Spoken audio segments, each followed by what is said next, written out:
A sensible and compassionate anti-COVID strategy. This is from Imprimis over at Hillsdale College. You can sign up for your free Imprimis, which I've been a fan of for probably since going back to when I got out of the Army in 1992.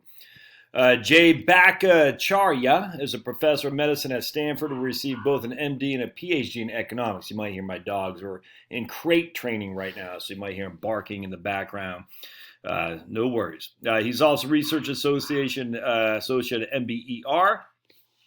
He's a senior fellow at the Stanford Institute for Economic Policy Research. All right. It's adapted from a panel presentation he made at the Hillsdale College Free Market Forum.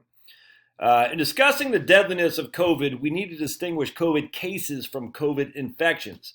A lot of fear and confusion has resulted from failing to understand the difference. We have heard much this year about the case fatality rate, the CFR. In early March, the CFR was roughly 3% in the U.S. Nearly 3 out of every 100 people who were identified as cases of COVID in March died of it. Compare that today, where the CFR is about less than 1/2 of 1%. In other words, when the World Health Organization said back in early March that 3% of the people who get COVID die from it, they're wrong about at least one order of magnitude. The CFR is much closer to 0.2 or 0.3%. And the reason for the highly inaccurate estimates is simple. We weren't identifying most people who had it. CFR is computed by dividing the number of deaths by the total number of confirmed cases. But to obtain an accurate COVID fatality rate, the number in the denominator should be the number of people who have been infected. The number of people who actually have the disease rather than the number of confirmed cases. In March, only the small fraction of infected people who got sick and went to the hospital were identified as cases. But the majority of people who were infected by COVID had no symptoms at all.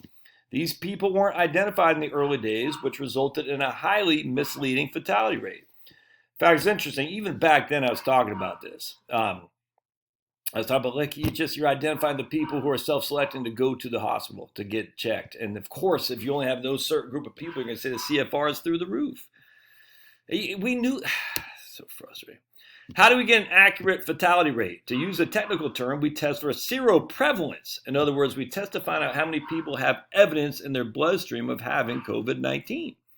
This is easy with some viruses. Anyone who has had chickenpox, for instance, still has that virus living in them. It stays in the body forever. COVID, on the other hand, like other coronaviruses, doesn't stay in the body. Someone who's infected with COVID and then clears it will be immune from it, but won't be still living in them. Hold on just a second. What we need to test for then are antibodies or other evidence that someone has had COVID. And even antibodies fade over time, so testing for them still result in an underestimate of total infections. Seroprevalence is what I worked on in the early days of the epidemic. In April, I ran a series of studies using antibody tests to see how many people in California's Santa Clara County had been affected. At the time, there were about 1,000 COVID cases that had been identified in the county, but our antibody test found 50,000 people had infected. There are 50 times more infections than identified cases. This was enormously important because it meant that the fatality rate was not 3%, but closer to 0.2. Not 3 in 100, but 2 in 1,000. When it came out, this study was controversial, but science is like that. And the way science tests controversial studies to see if they can be replicated. And indeed, there are now 82 similar seroprevalence studies around the world. And the median result of these 82 studies is a fatality rate of about 0.2%, exactly what we found in Santa Clara. In some places, of course, the fatality rate was higher. In New York City, it was more like 0.5. In other places, it was lower. In Idaho, it was 0.13. What this variation shows is the fatality rate is not simply a function of how deadly a virus is. It is also a function of who gets infected and the quality of the healthcare system.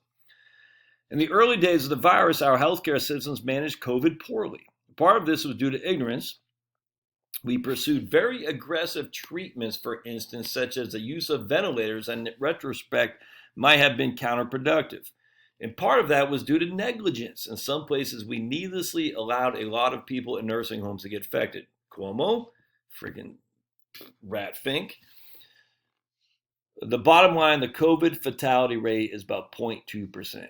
Who's at risk? The single most important fact about the COVID pandemic is that it's not as equally dangerous to everybody. This became very clear early on, but for some reason our public health messaging failed to get this out to the public.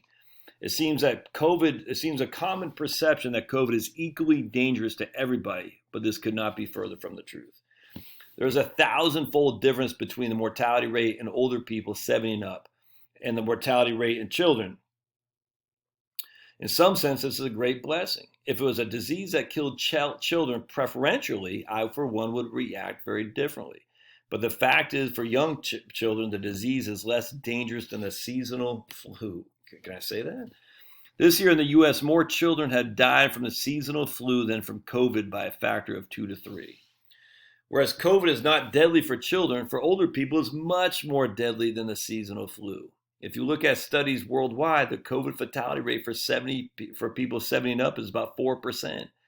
4 in 100 among those aged 70 or older, as opposed to 2 in 1,000 for the overall population. Again, this huge difference between the danger of COVID to the young and the danger of COVID to the old is the most important fact about the virus. Yet it's not been sufficiently emphasized in public health messaging or taken into account by most policymakers. Deadliness of the lockdowns. The widespread lockdowns that have been adopted in response to COVID are unprecedented. Nor were these lockdowns part of the original plan. The initial rationale for lockdowns was to slow the spread that would prevent hospitals from being overwhelmed.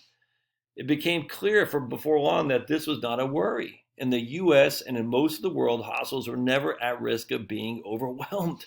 Yet the lockdowns were kept in place and has had deadly effects. Those who dare talk about tremendous economic harms that fall from the lockdowns are accused of heartlessness. Economic considerations are nothing compared to saving lives, they're told. So I'm not going to talk about the economic effects. I'm going to talk about the deadly effects on health, beginning with the fact that the UN has estimated 130 million people will starve this year as a result of the economic damage from the lockdowns. In the last 20 years, we lifted 1 billion people out of worldwide poverty. This year, we're reversing that. An estimated 130 more people will starve. Another result of the lockdowns is that people stopped bringing their children in for immunizations against diseases like diphtheria, pertussis, whooping cough, and polio, because they had been led to fear COVID more than they feared these other diseases. This wasn't only true in the U.S. 80 million children worldwide are now at risk of these diseases. We had made substantial progress in slowing them down, but now they're going to come back. Large number of Americans, even though they had cancer and needed chemo, did not come in for treatment because they were afraid of COVID more than they were of cancer. Others have skipped recommended cancer screenings. We are going to see a rise in cancer and cancer deaths as a consequence. Indeed, it is already starting to show up in the data. We're going to see a higher number of deaths from diabetes as well due to people missing their monitoring. Mental health problems are in a way the most shocking thing. In this June, a CDC study found that 1 in 4 children, young adults between 18 and 24, had seriously considered suicide. Human beings are not designed to live alone. In fact, what we've been doing is requiring young people to bear the burden of controlling a disease for which they face little to no risk. It's entirely backward. Where do we go from here? Last week, I met with 2 other epidemiologists, Dr. Gupta of Oxford and Dr. Kuhldorff of Harvard in Great Barrington, Massachusetts. The 3 of us come from very different disciplinary backgrounds and from different parts of the political spectrum, yet we've arrived at the same view, the view that the widespread lockdown policy has been devastating public policy mistake. In response, we wrote and issued the Great Barrington Declaration, which can be viewed along with others right here, gbdeclaration.org. I'm not going to read the whole thing. I'll let you, though. I should say something in conclusion about the idea of herd immunity, which some people mischaracterize as a strategy of letting people die. First, herd immunity is not a strategy. It's a biological fact that applies to most infectious diseases. Even when we come with a vaccine, we'll be relying on herd immunity that will bring it to an end. And second, our strategy is not to let people die, but to protect the vulnerable. We know the people who are vulnerable, and we know the people who are not. To continue to act as if we do not know these things makes no sense. My final point is about science. When scientists have spoken up against the lockdown policy, there has been enormous pushback. You're endangering lives. Science cannot operate in an environment like that. I don't know all the answers to COVID. No one does. Science ought to be able to clarify the answers, but science can't do its job in an environment where everyone who challenges the status quo gets canceled.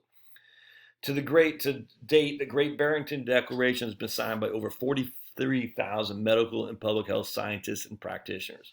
It does not represent a fringe view within the scientific community.